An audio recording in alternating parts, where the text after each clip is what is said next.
1 जूनला एक्झिट पोल्सचे आकडे आले आणि परत एकदा सोशल मीडियावरती, टीव्ही मीडियावरती वाद सुरू झाला की एक्झिट पोल्सचे आकडे खरे आहेत का, खरे ठरतील का. नक्कीच मोदी आणि एनडीए समर्थकांमध्ये एक्झिट पोल्सचे आकडे बघून उत्साह संचारलाय. पण त्याच वेळेस युपीए काँग्रेस समर्थक म्हणतायत की हे एक्झिट पोल्सचे आकडे खोटे ठरतील आणि असं याआधी झालं पण आहे असं ते म्हणतायत. बहुतेक करून एक्झिट पोल्स हे खरे ठरतात, पण असंही नाही की एक्झिट पोल्स खरे ठरतातच. गुजरात 2017 विधानसभा जितकं एक्झिट पोल्सने सांगितलं होतं ते खरं ठरलं नव्हतं. इव्हन बिहार 2021 एक्झिट पोल्सने सांगितलं होतं त्यानुसार झालं नाही, ऍज इट इज झालं नाही. सो सर्वोत्तम उदाहरण 2004 लोकसभा शायनिंग इंडिया हा जो नारा दिला होता एनडीएने 2004च्या निवडणुकीमध्ये, पण आणि एक्झिट पोल्सने पण सांगितलं होतं की एनडीए म्हणजे बीजेपी परत एकदा म्हणजे अटल बिहारी वाजपेयी यांचा गव्हर्नमेंट परत एकदा सत्तेत येईल. पण एक्झिट पोल्सचे आकडे सांगत हे होतं आणि प्रत्यक्ष रिझल्ट आला टोटली वेगळा. एनडीए हरलं आणि युपीए सत्ताधीश म्हणून आली जी पुढे 10 वर्ष राहिली. सो युपीए वाल्यांचं असं म्हणणं आहे, युपी वाल्यांचं नाही युपीए वाल्यांचं असं म्हणणं आहे की हे जे एक्झिट पोल्सचे आकडे दिसत आहेत दाखवत आहेत ते इन्फ्लुएन्स्ड आहेत, ते स्पॉन्सर्ड आहे आणि ते खोटे ठरणार 2 दिवसानंतर और उद्याच. तर असं होईल का? एक्झिट पोल्सचे आकडे म्हणजे क्रिकेटमध्ये सुद्धा असं होतं. क्रिकेटमध्ये एक्झिट पोल्स म्हणजे क्रिकेट पंडित जे सांगतात की ही टीम की या वेळेस असा असा रिझल्ट लागेल, या वर्ल्ड कप मध्ये असं होईल, पण असं होत नाही. बहुतेकदा होतही, बहुतेक आणि काही वेळ क्वचित असं होतही नाही. बेस्ट उदाहरण 2007 world cup, one day world cup, उन्हाळा मार्च एप्रिल वेस्ट इंडिजमध्ये वर्ल्ड कपचा मेळा भरला होता. इंडियन टीम तुफान फॉर्म मध्ये होती. इंडियन टीम कागदावरती जबरदस्त होती. कॅप्टन राहुल द्रविड, गांगुली, तेंडुलकर, सेहवाग, अनिल कुंबळे, श्रीनाथ नव्हता, Ajit Agarkar, Zaheer Khan, Nehra, Harbhajan, Dinesh Karthik, Robin Uthappa, full to team जबराट होती. आणि कोच होता मात्र आपला ग्रेग चॅपल. ग्रेग चॅपल हे टोटली वेगळं रसायन आहे, हा वेगळा विषय आहे, यावर वेगळं बोलूयात, कारण त्याला सहजपणे सगळेजण विलन ठरवतात ग्रेग चॅपलला, कारण ते सोयीस्कर आहे, ते इझी आहे. कारण इंडियन क्रिकेट साठी त्याला सहजपणे विलन ठरवलं जाऊ शकतं, कारण जनमत त्याच्या विरुद्ध असल्यामुळे. तर त्यावर आपण नंतर बोलूयात. पण झालं काय की इतकी अप्रतिम परफेक्ट टीम होती 2007ची कागदावरती, तर सगळेजण टीव्ही मीडियापासून सगळेजण, ऑफकोर्स तेव्हा टीव्ही मीडिया होता, सोशल मीडिया नव्हता, पण वर्तमानपत्र, न्यूज चॅनल सगळेजण म्हणत होते की इंडियन टीम जबराट खेळेल, कारण वेस्ट इंडिजच्या ज्या पिचेस असतात त्या स्लो असतात, थोड्या मंद असतात, स्लो असतात, आणि भारतात सुद्धा अशा पिचेस त्यावेळेस बऱ्यापैकी होत्या, आताही आहेत. तर सगळ्यांना वाटलं की वेस्ट इंडिजमध्ये होणारा 2007 मधला वन डे वर्ल्ड कप भारतीय टीम गाजवेल, कारण 2003 म्हणजे त्याच्या आधीच्या वर्ल्ड कपमध्ये भारतीय टीम साऊथ आफ्रिकेमध्ये फायनलला पोहोचली होती ऑस्ट्रेलिया विरुद्ध. त्यावेळी प्रत्येकाला वाटत होतं की 2007चा वर्ल्ड कप तर भारतीय टीम काढणार, कारण तेव्हा वाटायचं की हा वर्ल्ड कप सचिन तेंडुलकरचा शेवटचा वर्ल्ड कप असू शकतो त्याच्या करिअरमधला. तेव्हा वन डे क्रिकेट होतं फक्त, T20 नव्हतं क्रिकेट. सो प्रत्येकाला वाटायचं की 2007 हा वर्ल्ड कप तेंडुलकरच्या कारकिर्दीमधला शेवटचा वर्ल्ड कप आहे. तर त्यामुळे इंडियन टीम बाजी लावणार, 110% देणार आणि आपण हा वर्ल्ड कप जिंकू. ऑफकोर्स ऑस्ट्रेलिया जबराट फॉर्म मध्ये होती, पण इंडियन टीम कडून प्रत्येकाला अपेक्षा होत्या की 2007चा वर्ल्ड कप इंडियन टीम गाजवणार, ऍटलिस्ट फायनल पर्यंत 100% पोहोचणार. पण झालं काय? मध्ये आला ईस्ट बेंगॉल, पूर्व बेंगॉल म्हणजे बांगलादेश. बांगलादेशला आपल्याला हरवलं, सगळ्यांना माहिती आहे तो लाजिरवाणा पराभव. Everybody remembers that steel. तो भयंकर वाईट पराभव होता. आपण खूप वाईटरित्या हरलो 2007 वर्ल्ड कप मध्ये पाकिस्तान विरुद्ध, स्टार्टिंगलाच पहिल्याच फेरीमध्ये. आणि मुख्य म्हणजे त्याच दिवशी पाकिस्तान हरली होती एका लिंबू टिंबू टीमकडनं. आत्ता मला नाव नेमकं आठवत नाहीये, आय थिंक आयर्लंड होती. तर त्या मॅचमध्ये आपण भारतीय टीम हरली बांगलादेश विरुद्ध, आणि त्यानंतर असं झालं की श्रीलंकेविरुद्ध आपल्याला डू अँड डाय मॅच आली, की ही मॅच जर आपण जिंकली नाही तर आपण बाहेर पडू. आणि अगदी सुरुवातीच्या फेरीमध्ये झालं तेच. श्रीलंकेने, कोणालाही वाटलं नाही की आपण श्रीलंका भारताला हरवेल, पण श्रीलंकेने भारताला हरवलं. ड्रेसिंग रूम मध्ये, अगदी बाल्कनीज मध्ये समोर सगळ्यांचे चेहरे पडले होते. Tendulkar, Dravid was about to cry.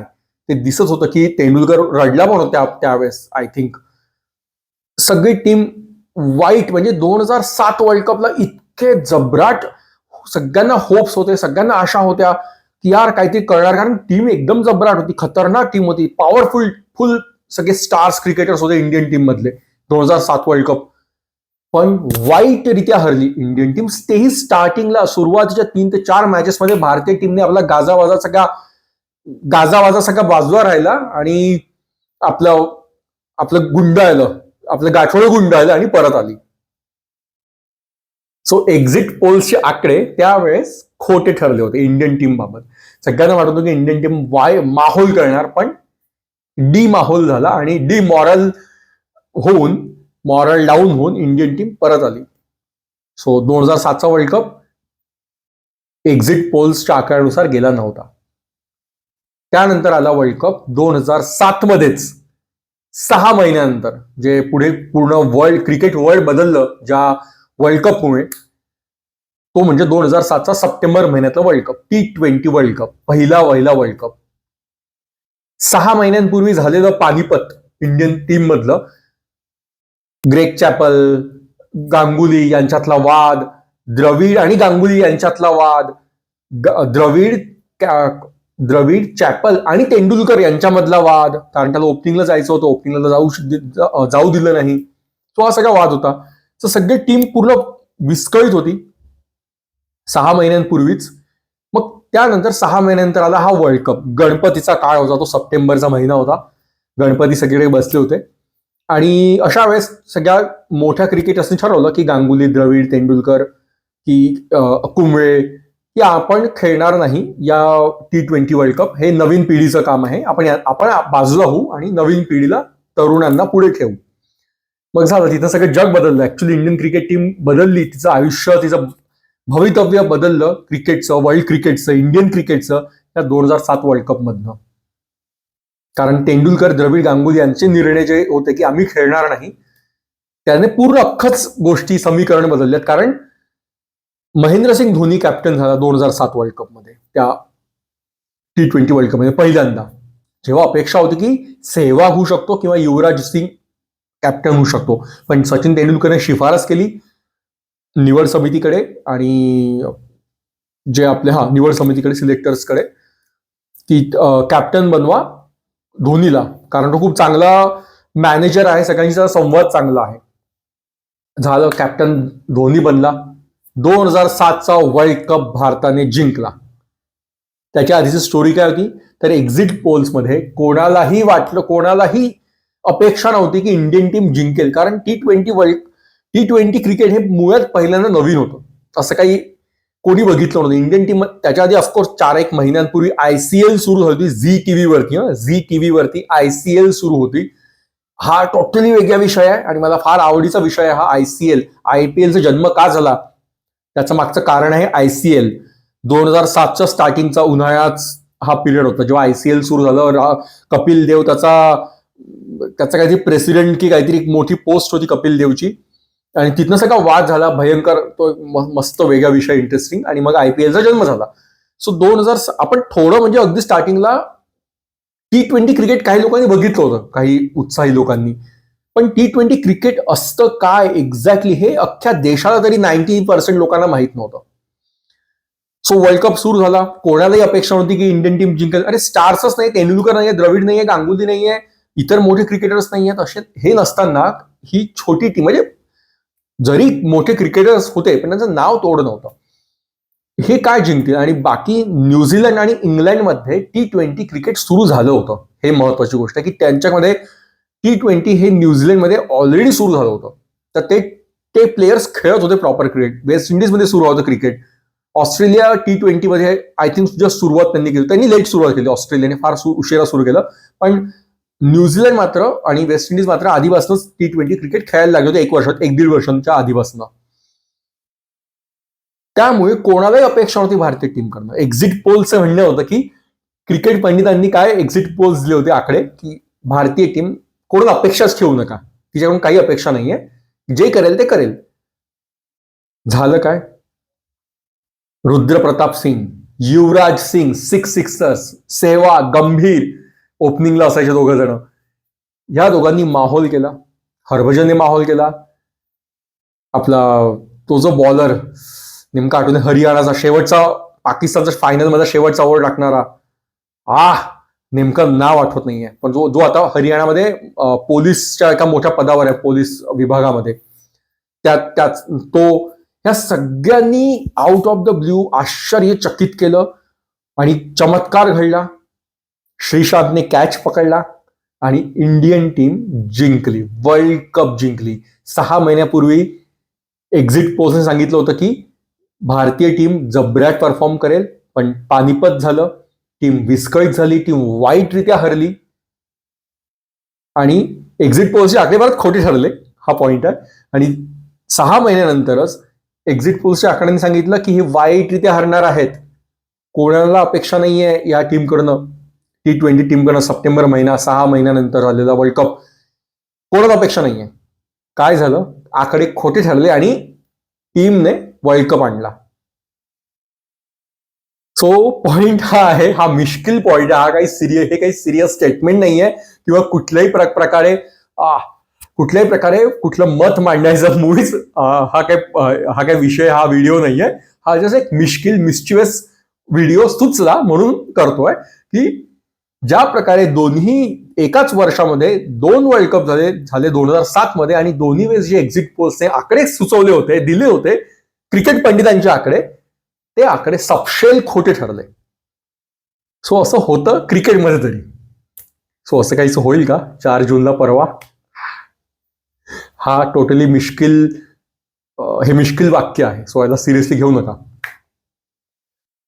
आणखी एक उदाहरण, 2011 की क्रिकेट पंडितांच्या एक्झिट पोल्सचं भाकिताचं कसं किंवा अनुमान जे लावतात आहेत, ते जो कल सांगतात आहेत, ते कसं खोटं ठरू शकतं. सो 2011 मध्ये, क्रिकेट पंडित जे आकडे सांगतात आहे ते कसं खरं पण ठरतं. म्हणजे एक्झिट पोल्स बहुतेक करून खरं ठरतं, क्वचित खोटं ठरतं. खोटं कसं ठरतं याचं उदाहरण आपण बघितलं 2007चे दोन्ही वर्ल्ड कप, ज्यांचा रुझान किसी और की टीम के लिए था, लेकिन सीट कोणी जिंकली? तर भारताने T20 मध्ये. पण स्टार्टिंगला रुझान भारतीय टीमकडे नव्हता 2007च्या T20 one day world cup मध्ये, पण सीट वाईटरित्या हरली भारताने. तसंच 2011 वर्ल्ड कप मध्ये मात्र एक्झिट पोल सांगितलं की भारतीय टीम, इंडियन टीम इंडियामध्येच खेळते आहे, पूर्ण इंडियन पिचेसवरती इंडियन टीम खेळणार. आपल्याकडे चांगले स्पिनर्स आहे, आपल्याकडे पार्ट टाइम स्पिनर्स आहेत, म्हणजे रैना, युवराज, सेहवाग हे पार्ट टाइम स्पिनर्सनी माहोल केला त्या वर्ल्ड कपमध्ये. आपला झहीर खानचा माहोल वेगळाच वर्ल्ड कपमध्ये इंग्लंडच्या मॅचमध्ये. सो क्रिकेट पंडितांचे एक्झिट पोल्सचे आकडे काय सांगत होते की यावेळेस इंडियन टीम मस्त जिंकणार, ऍटलिस्ट एक जबरदस्त चान्स आहे इंडियन टीम जिंकण्याचा. झालं तसंच, इंडियन टीम फायनलला आली आणि आपण फायनल जिंकलो. सगळ्यांनी म्हणून सचिन तेंडुलकरला वर उचललं, जी व्यक्ती डिझर्व करत होती वर्ल्ड कप ती जिंकली. आणि एक्झिट पोल्सचे आकडे खरे ठरले. हा पॉइंट आहे मेन, की एक्झिट पोल्सचे आकडे खरे ठरले. कारण बरेचदा एक्झिट पोल्सचे आकडे खरेच ठरतात, फार क्वचित असं होतं की ते खोटे ठरतात किंवा सपशेल बदलतात किंवा 180 डिग्रीने बदलतात. लोक 360 चुकून वापरतात. 360 म्हणजे तिथेच येऊन परत तिथे येणं. 180 डिग्री म्हणजे एक्झॅक्टली अपोजिट. सो 180 डिग्रीने कोणते एक्झिट पोल्सचे आकडे बदलतात हे क्वचित झाले. अगदी उदाहरणच द्यायचं म्हणजे बदलले नाही, रिझल्ट बदलला नाही, पण परिस्थिती बदलली. ते म्हणजे 2017 विधानसभा गुजरात. प्रत्येकाला वाटलं की पानिपत होईल काँग्रेसचं, पण तसं झालं नाही. बीजेपीचा रवी शास्त्री झाला होता 2018 साऊथ आफ्रिका टूर. जर क्लिक होईल तर कळेल की विधानसभेमध्ये रवी शास्त्रीचा 2017 विधानसभा गुजरात निवडणूकमध्ये बीजेपीचा, भाजपाचा रवी शास्त्री झाला होता स्टार्टिंगला, शेवटी भाजप जिंकले. तसंच बिहार 2021 कोविडचा पिरियड होता, तेव्हा सुद्धा वाटलं नव्हतं की जे रुझान सांगितलं होतं की सहजपणे बीजेपी हरेल, भाजप हरेल, पण तसं झालं नाही. तेव्हा सुद्धा जे निर्णय, जे आकडे होते ते बदललेत. सो असंही होतं. सो 2007-2011 वर्ल्ड कप यामधले हे उदाहरण आहेत की कसे एक्झिट पोल्सचे आकडे खोटे पण ठरू शकतात, जे 2007 वर्ल्ड कप झालं, आणि 2011 मध्ये जे सांगितलं एक्झिट पोल्सने क्रिकेटच्या भाषेमध्ये, क्रिकेटच्या आकडे, तेच खरं पण ठरलं. सो तुम्हाला काय वाटतं, आकडे खोटे ठरतील की आकडे खरे ठरतील? एनडीए की युपीए? एनडीए म्हणतात की आकडे खरे ठरतील, ऍज इट इज हेच येतील पुढे, और उलट वाढतील. प्रदीप गुप्ता म्हणतात आहे, जे एक्झिट पोल्सचे आहेत, ते म्हणतात की हे ऍज इट इज असेल. पोलस्टर आहेत ते एक फेमस. आणि युपीए म्हणताय की हे सगळं स्पॉन्सर्ड आहे, हे इन्फ्लुएन्स्ड आहे, एक्झिट पोल्सच्या आकडे, हे असं काही होणार नाहीये. 4 जूनला चित्र टोटली बदललेलं असणार आहे, टोटली वेगळं असणार, असं युपीए समर्थक म्हणतात आहे. आता हे इथे कोण स्वतःच्या मनाला फक्त सांभाळून घेतात आहे, फक्त 2 दिवसाचा ऑल इज वेल म्हणून फक्त स्वतःला चोचकारतात आहे आणि 2 दिवसांचा आनंद, एक शेवटचा आनंद एन्जॉय करतात आहे. काय होईल, तुम्हाला काय वाटतं? एक्झिट पोल्सचे आकडे खरे ठरतील? क्रिकेट वर्ल्ड कप मध्ये आपण नंतर येऊ, आता सुरू होतोय वर्ल्ड कप परवापासूनच, त्यावर नंतर. पण सध्या लोकसभेचे आकडे 2007 प्रमाणे होतील की 2011 प्रमाणे होतील? 2007 प्रमाणे खोटे ठरतील की 2011 प्रमाणे खरे ठरतील? प्लीज सांगा. भेटूयात परवा.